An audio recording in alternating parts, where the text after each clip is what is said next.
Welcome to our tutorial on initiating a new chat with Qwen AI on your iPhone. Qwen is an Alibaba's advanced AI chatbot, offering a range of functionalities from natural language conversation to image and video understanding. In this guide, we will walk you through the step to get started seamlessly.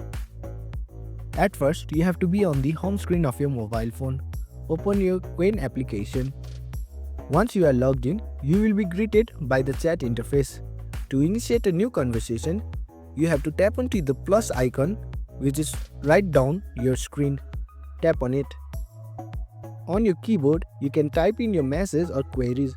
Press send by tapping into the blue button, and Qwen AI will process your input and provide a response shortly. Starting a new chat on Qwen AI using your iPhone is a straightforward process. By following this step, you can harness the power of Alibaba's advanced AI to assist you with a varieties of tasks from casual conversation to more complex queries. Dive in and explore the capabilities of Qwen AI today. Thanks for watching.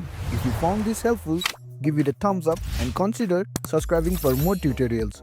Drop a comment if you have question or suggestion for future videos. And don't forget to check out our playlist. See you in the next one.